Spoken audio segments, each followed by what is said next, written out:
खीर और पड़ोस की चाची। सर्दियों की ठंडी सुबह थी। आसमान में धुंध फैल हुई थी। घर के आंगन में चूल्हे पर दूध धीरे धीरे उबल रहा था। चावल, इलायची और केसर की खुशबू पूरे मोहल्ले में फैल रही थी। राधा ने चूल्हे के पास खड़े होकर कहा, माँ, आज खीर कुछ ज्यादा ही खुशबूदार बन रही है। माँ मुस्कुराई। आज तेरे पापा की बरसी है बेटा, उनकी पसंद की खीर है। राधा के घर के ठीक सामने एक पुराना सा घर था।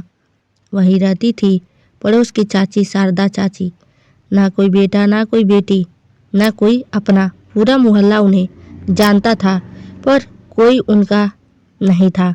लोग कहते थे, चाची थोड़ी अजीब है, अकेले रहने की आदत डाल ली है। लेकिन सच ये था कि जिंदगी ने उन्हें अकेला कर दिया था। माँ ने खीर की एक थाली निकाली और राधा से कहा, ये शारदा चाची की यहाँ दे आ। राधा बोली, माँ, हर बार वो तो कभी हमारे यहाँ आती भी नहीं। माँ ने प्यार से समझाया, बेटा, खीर दूध से नहीं दिल से बनती है और दिल का रिश्ता हिसाब नहीं देखता। राधा जब खीर लेकर पहुंची तो शारदा चाची दरवाजे पर ही खड़ी थी। थाली देखकर उनकी आंखें भर आई, हाथ कांपने लगे। उन्होंने धीरे से कहा, आज मेरे बेटे की वह भी खीर, आज मेरी बरसी है। राधा चौंक गई। किसकी चाची?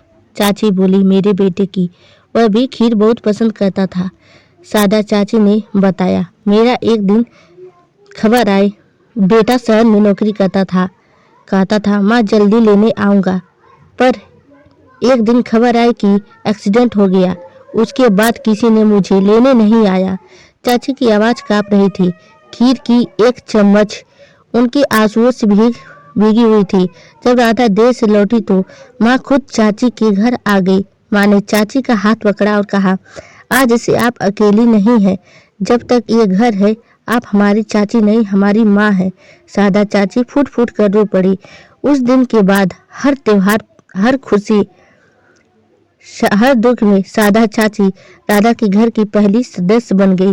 और हर बार खीर बनती तो चाची सबसे पहले बुलाई जाती। लोग मोहल्ले में कहते, खीर तो सब बनाते हैं, पर ऐसा अपनापन हर घर में नहीं होता। एक सर्द सुबह शारदा चाची चुपचाप सोती रह गई। उनके पास एक कटोरी खीर रखी गई थी जो माँ ने रात को दी थी। चेहरे पर संतोष की मुस्कान थी। सीख, खून के रिश्ते ही परिवार नहीं होते, दिल से जुड़े लोग भी अपने होते हैं। एक कटोरी खीर कभी कभी किसी की पूरी जिंदगी मीठी कर देती है। अकेलापन घर की किसी कमी से नहीं, अपनापन में मिलने से होता है। जो बांटता है वही सबसे अमीर होता है।